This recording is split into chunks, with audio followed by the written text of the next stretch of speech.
Welcome to the Wife Stories YouTube channel. New video every day, and don't forget to subscribe. Here we go. Dave is one of the bravest, strongest characters I have ever met. He's a man of few words, so it falls to me to tell his remarkable story. Let me tell you from the outset, I understand if you find it hard to believe, but I swear on my grandmother's grave, though she isn't dead yet, that it's true. I've pieced together this story from interviews with his wife, friends, and other townsfolk. I'm John, a reporter with the Melbourne Times. You might have noticed I didn't list Dave himself as a source. That's because I only got him to speak to me once, and all he said was, "My dad once told me, don't have anything to do. Do nothing. Don't have anything to say. Say nothing." That's all I got from him. With the material I've gathered, which is bizarre enough on its own, I've decided to write a book. It will explore both small-town dynamics and the actions of a remarkable man, an average intelligence man who, faced with choices that the modern court system might offer, chose to fight for fairness in his own way. I should point out that this is my interpretation since Dave doesn't talk much.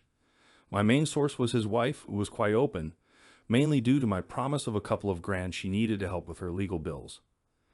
At the beginning of this story, Dave and his wife lived in a small, isolated city of about 25,000 people with their 3 children, Sarah, Mike, and Pete. Dave is a mechanic, while his wife works for the town's biggest car dealership, owned by an old-fashioned bully who is also the leading contender to replace the retiring mayor next year. The town's long-serving mayor is set to retire, and our man is the top candidate because all the other candidates withdrew, citing personal reasons. The town's newspaper, until very recently, showed no interest in Dave and his wife's story. The owner of the paper drives a car with a certain dealership sticker on the back window. I work for a major newspaper based in the state capital.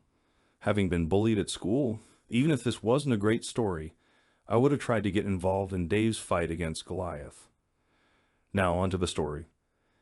As she lay on the bed, she buried her face in the pillow, trying to muffle her reactions as Donnie, who was above her, finished.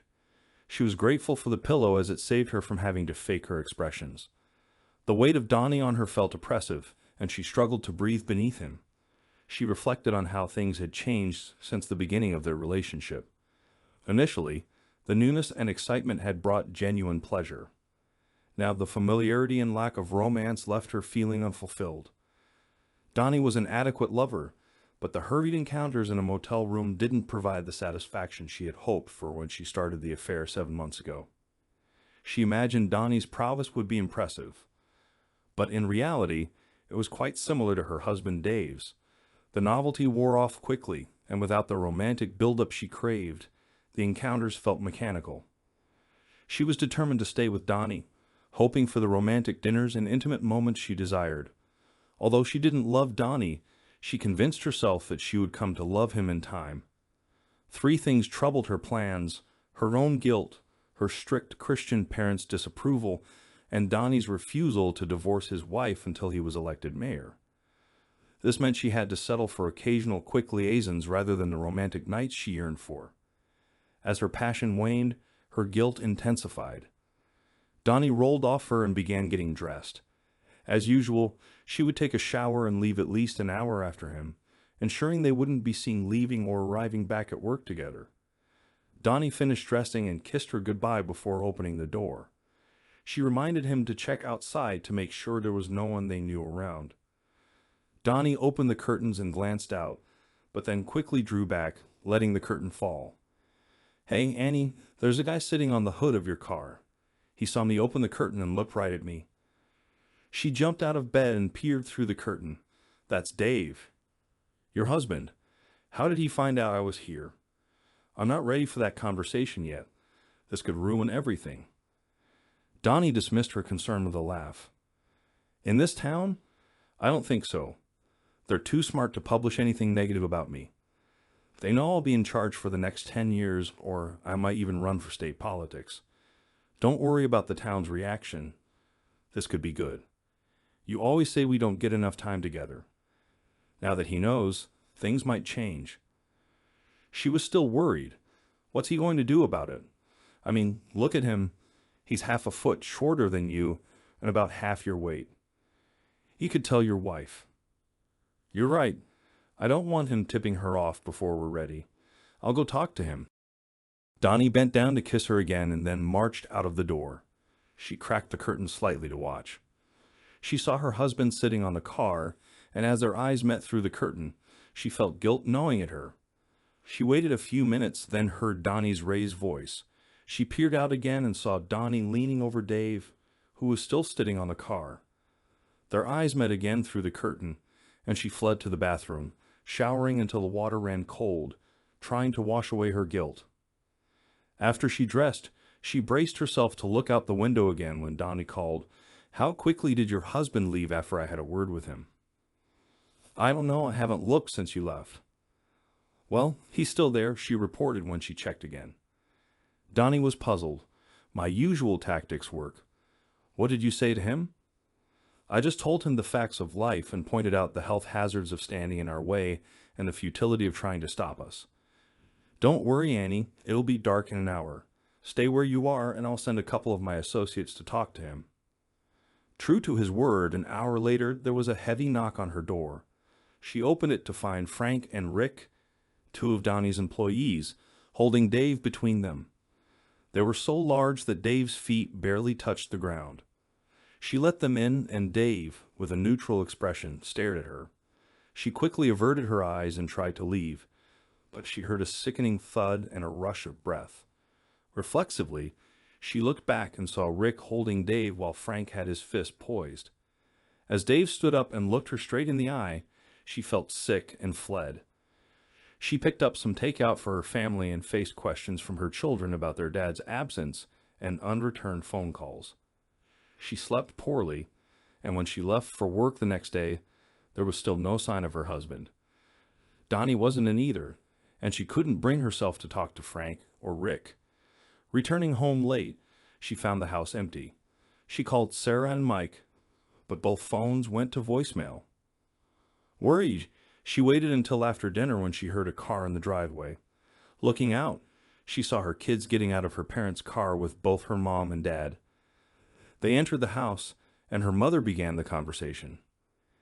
"Annie, why didn't you tell us Dave was in the hospital?" I didn't know," Anne stammered. Silence fell over the room, and everyone stared at her. Her father broke the silence. "Maybe you didn't know, but the fact that you're not rushing over there or even curious about why he's there tells me it's no surprise to you." Faced with this logic and the accusing stares, Anne slumped into a chair, unable to meet their eyes. She might as well have screamed her guilt. After a minute, she fled to her room. She heard her parents preparing dinner for the children and her mother trying to coax her out. Eventually, when everything was quiet downstairs, she ventured out. The hum of her children's conversation abruptly stopped when she entered the room. "Have you all eaten dinner?" she asked. Her children stared at her silently.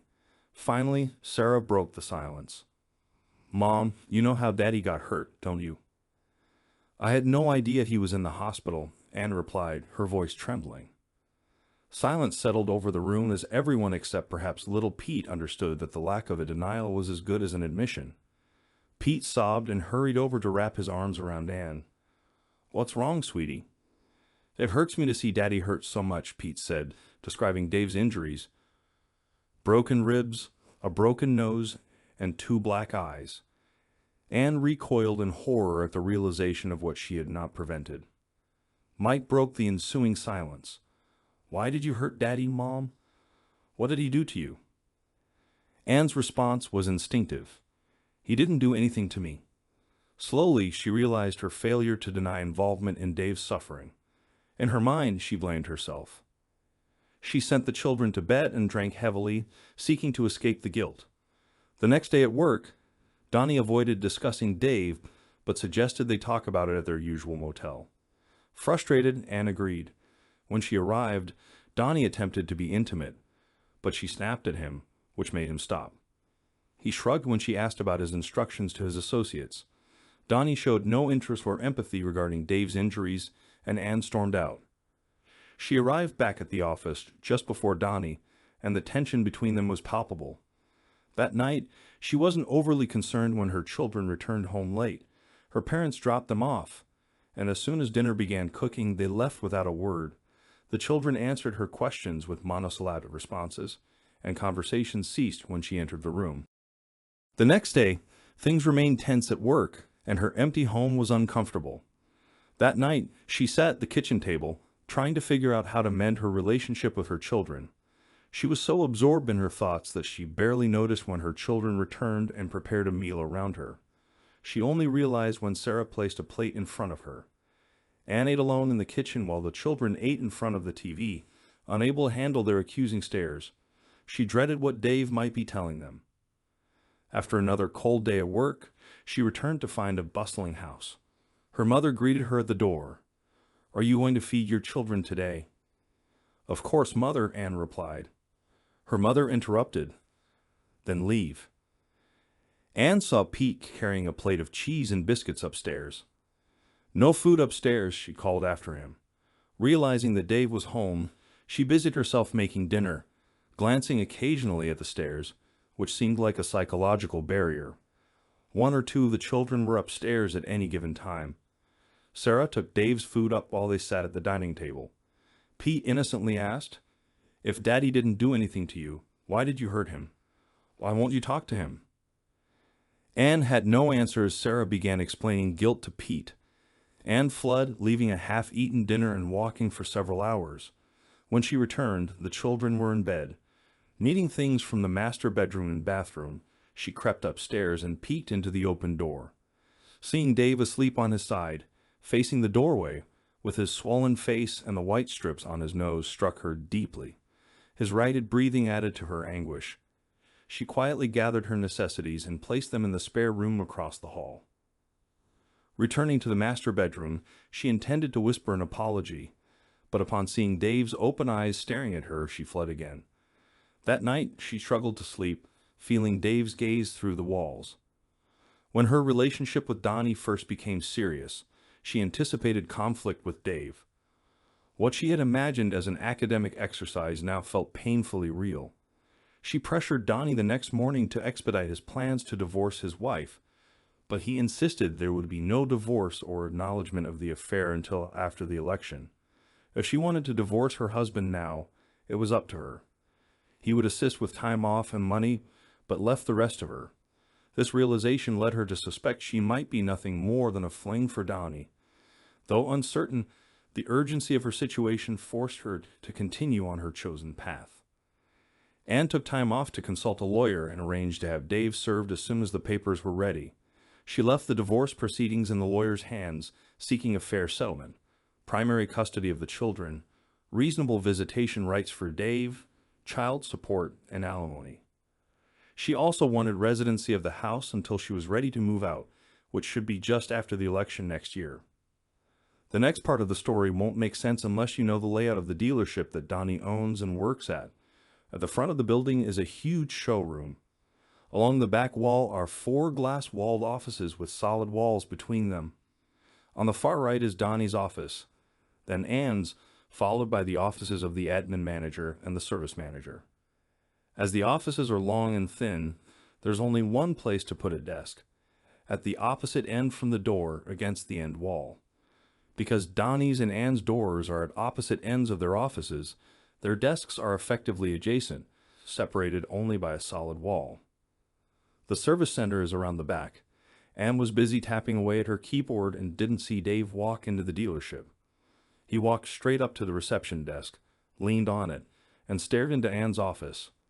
One of the receptionists recognized him. He had coached her softball team in high school. She knew he was Anne's husband, although he had never been there before. She tried to engage him in conversation, but he remained silent, his gaze fixed on the offices. The receptionist couldn't tell if Dave was targeting Anne or Donnie. While she continued to talk, the other receptionist went to Anne's office and told her Dave was there. From her vantage point, she saw where Dave's eyes were fixed. They were locked on hers, even from a distance. Quickly, she broke eye contact but still felt his gaze on her. Without looking directly, she reached for the Venetian blind control and adjusted it so he couldn't see her. A minute later, she peeked through a small gap between the blinds.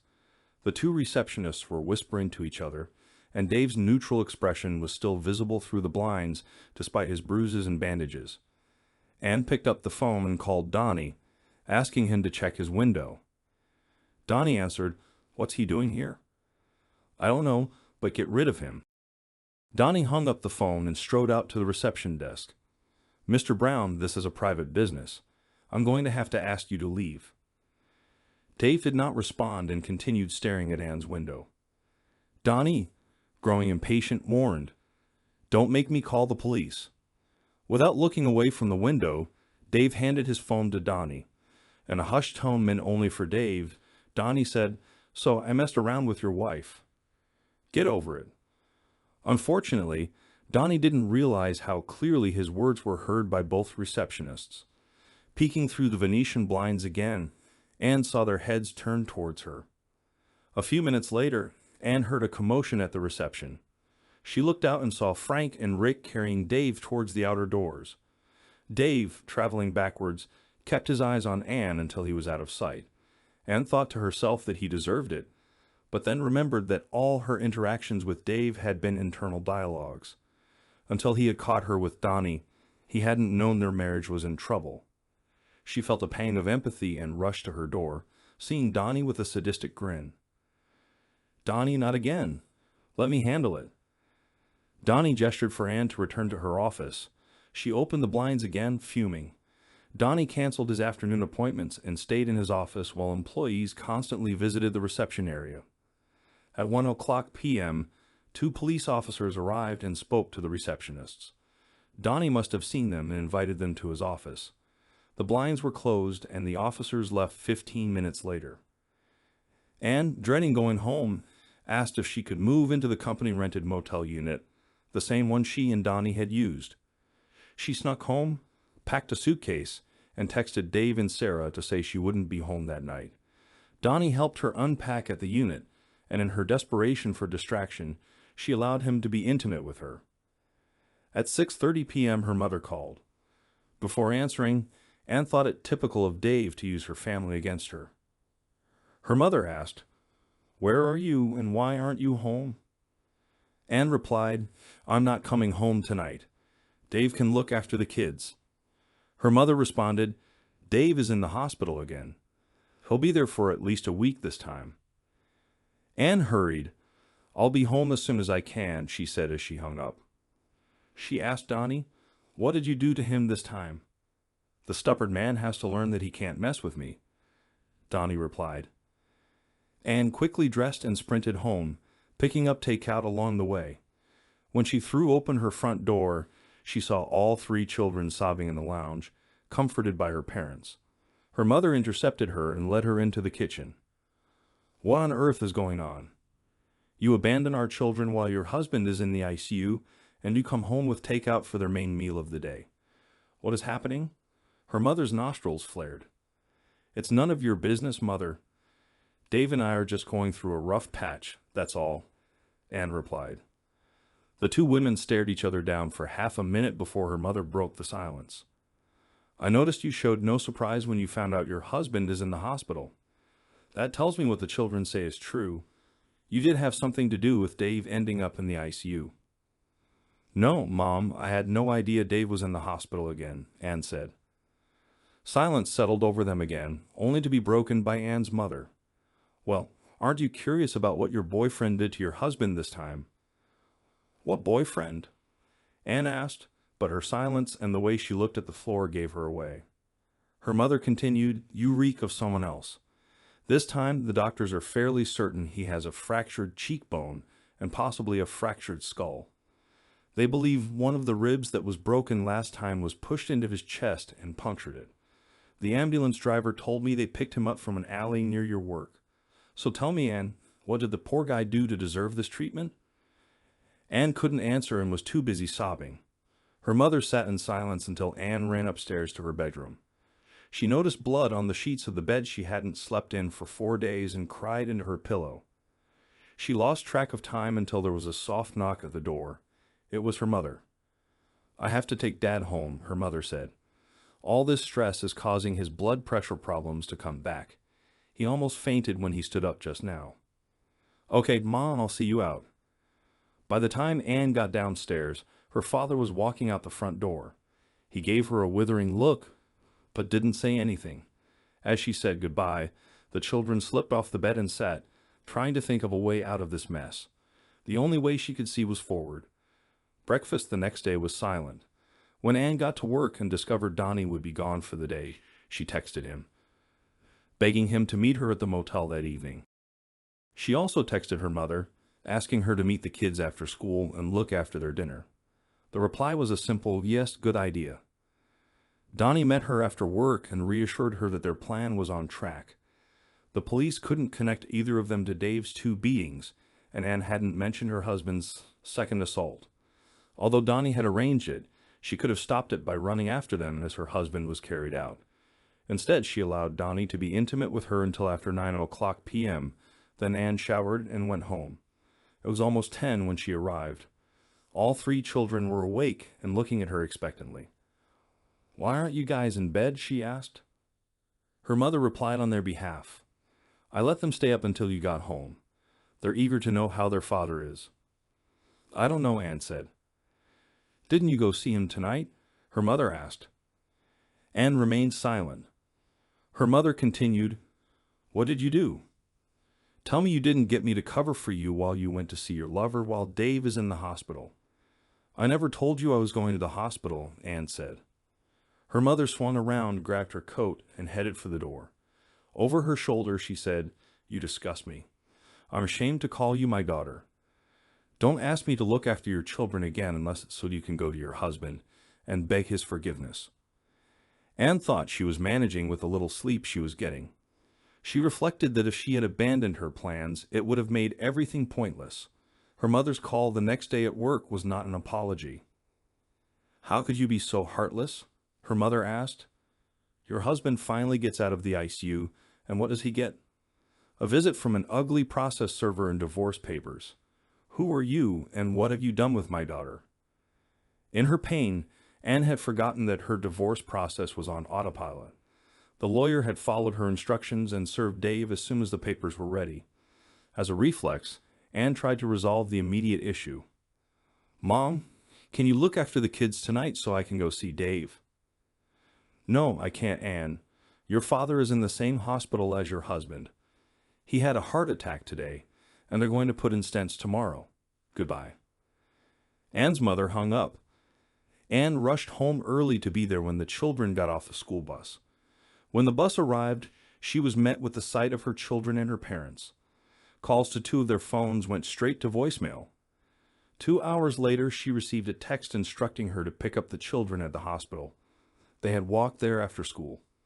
On the way home, she scolded them for making her worry. They remained silent and stared out the car windows. It was around this time that I became aware of the tragic story of Anne, Dave, and Donnie. I was sitting in my office, struggling to find my next story amid an unusually quiet news period, when my phone rang. It was Matt Nygram, an old classmate from journalism school.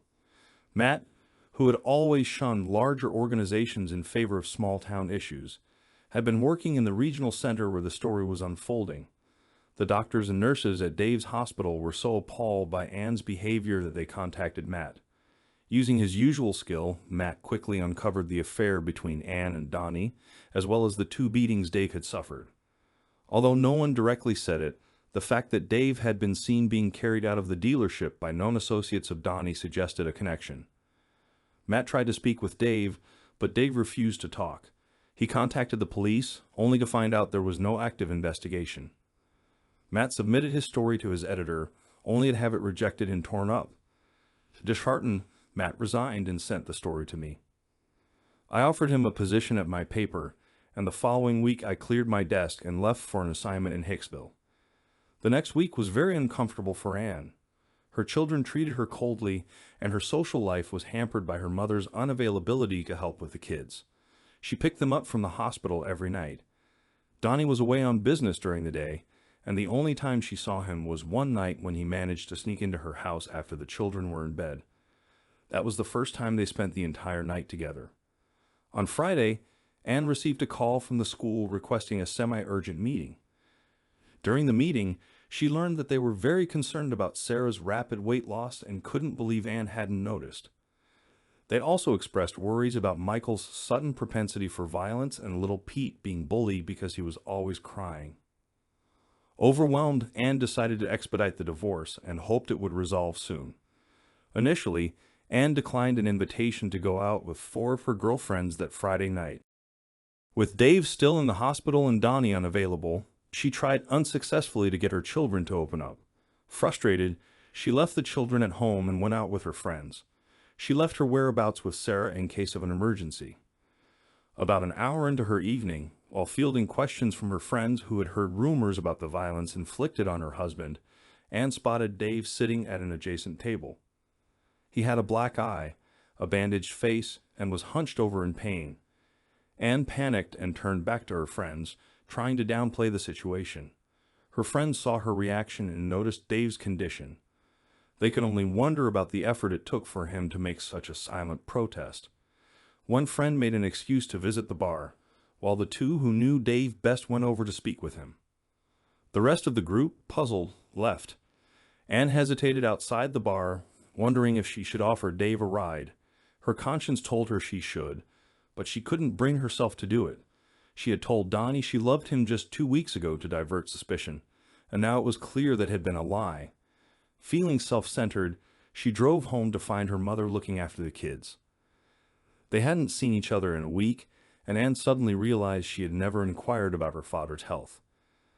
They both got the kids to bed, then turned to discuss her father. The topic shifted awkwardly when her mother brought up Dave, but Anne tried to steer the conversation elsewhere. Her mother was persistent, asking if Dave had done anything to warrant a divorce and mentioned a couple of minor issues. Seeing her mother's skepticism, Anne explained that she had simply fallen out of love with her husband and in love with someone else. She found it easy to lie to her mother, not mentioning that she used Donnie's attention as a way to upgrade her situation. Her mother was blunt in her criticism of her decision to leave her marriage and children, and Anne sat through it uncomfortably. She denied any involvement in Dave's 2 incidents of violence. At the end of their conversation, Anne didn't inquire if her mother had discussed forgiveness with Dave. In her mind, her plan was still in place. She did ask if Dave was coming home that night and was coldly informed that he was due to be released in 2 days. He had called earlier, asking where she was. Realizing Dave must have left the hospital to go to a bar, Anne did a lot of thinking over the next 2 days. She decided the decent thing to do was apologize to Dave for her infidelity, but also point out that his actions were the result of his own behavior. She would demand that he speak to the children and explain that she had nothing to do with his pain. She thought there was a reasonable chance he would agree, and a small chance he might beg her to stay. She was certain, though, that any aggression on his part would lead to threats of reducing his share of the marital assets.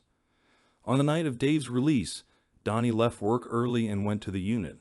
They both walked out of the room together just after 6:00 p.m., greeted by Dave, Sarah, Mike, and Peter, watching from across the parking lot. Donnie approached them, and Dave said something inaudible, then positioned himself protectively in front of the children.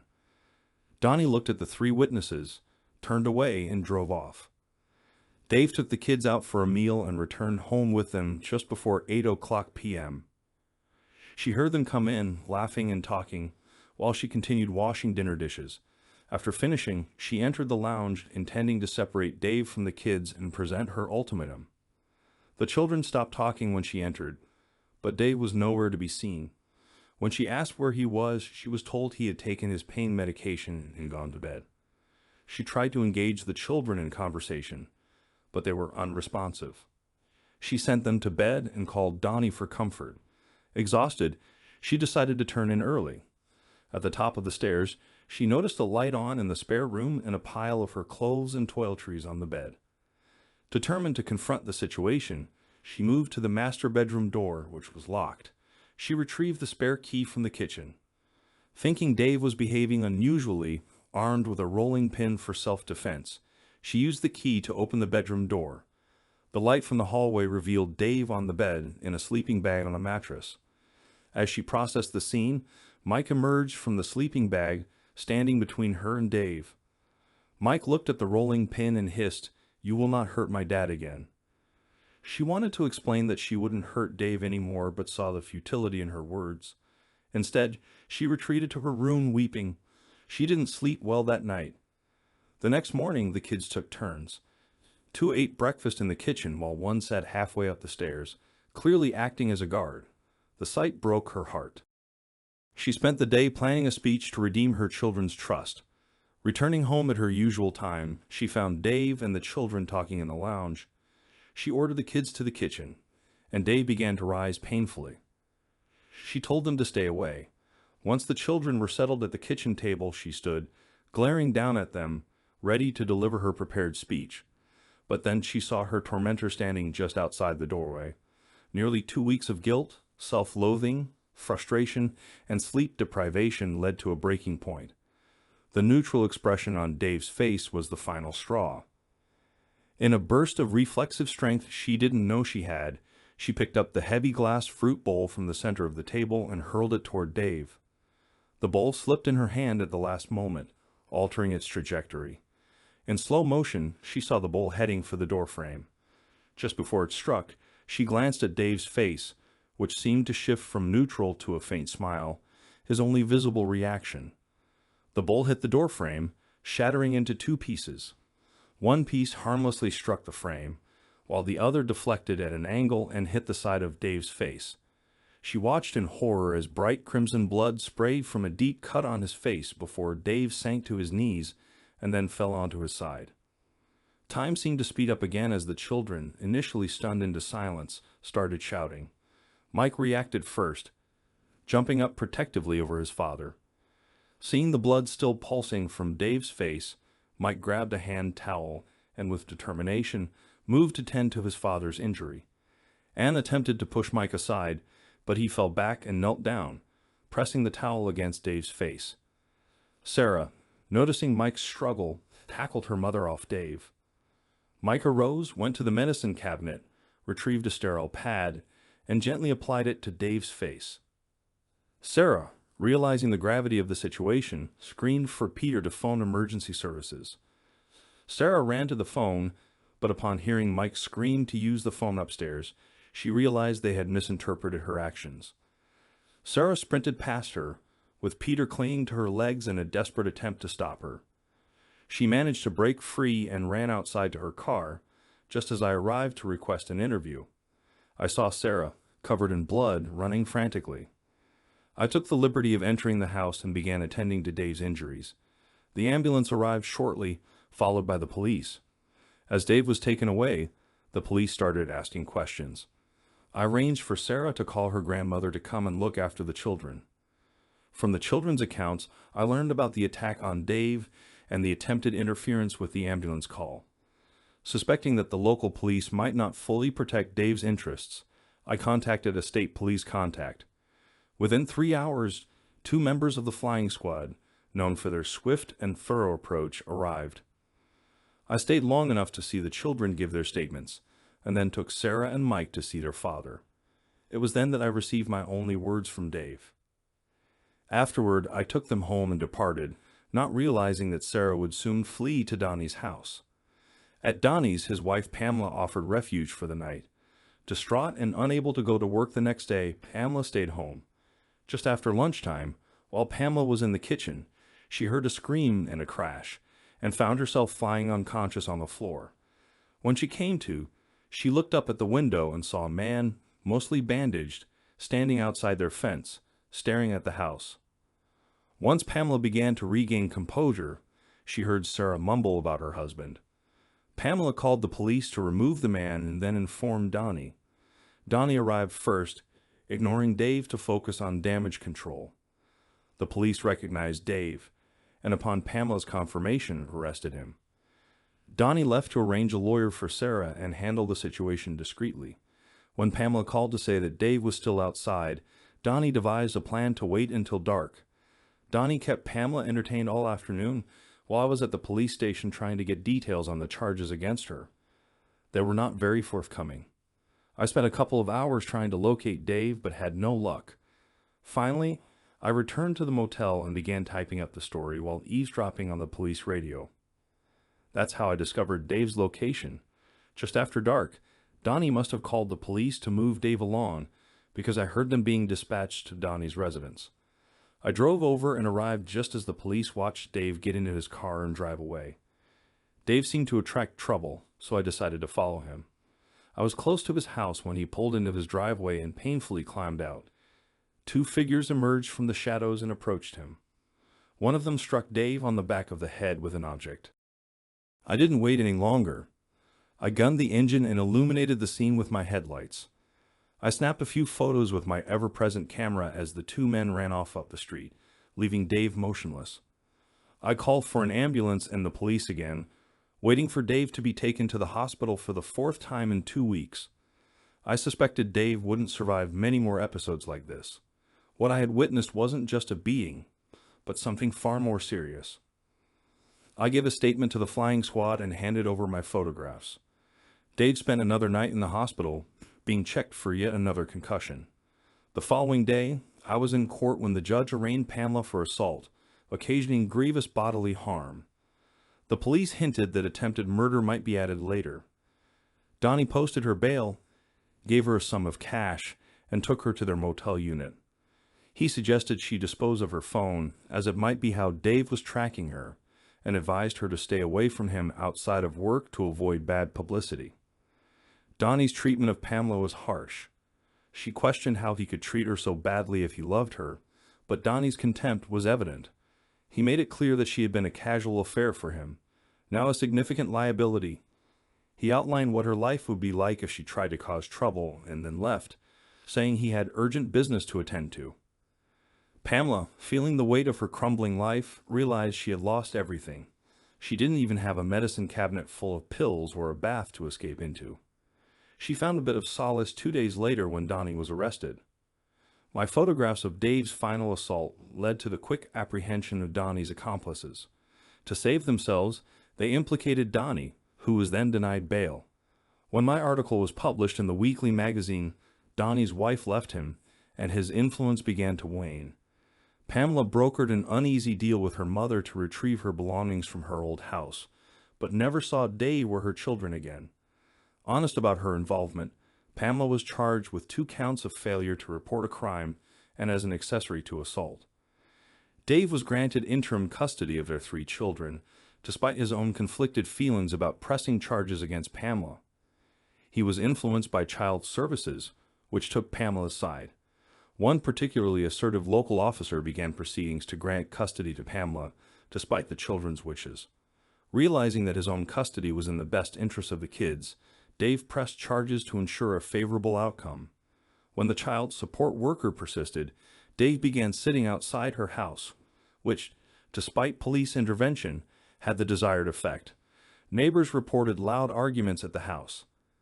Pamela's husband was heard questioning why she was being supported despite her actions. An hour after this exchange, the caseworker was seen loading suitcases into her car, and the case was dropped. Despite still struggling with her own demons, Pamela had to face the circuit court. The overwhelming evidence led all parties to plead guilty. Frank and Rick received 3 years, Pamela 4, and Donnie 8. As they were led from the dock down the special stairs to the holding cells, the full reality of her situation hit her. She wrote a long letter to her children, apologizing for the damage she had done to their family. Another letter was addressed to Dave. Although it contained no apologies, things were too dire for that. It did beseech him to take good care of the children.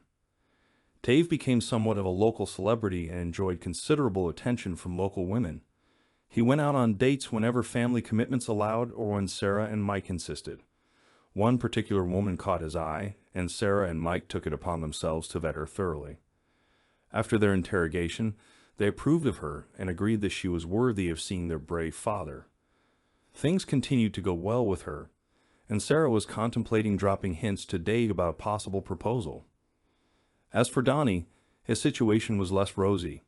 He found himself in a 4-person cell and quickly realized that his reputation as a small-town bully didn't carry much weight in state prison. He was beginning to feel like a failed heavyweight boxer, taking repeated beatings. A few days later, Donnie was involved in a prison fight that would be his last. Attempting to intimidate a 350-pound inmate proved to be a grave mistake.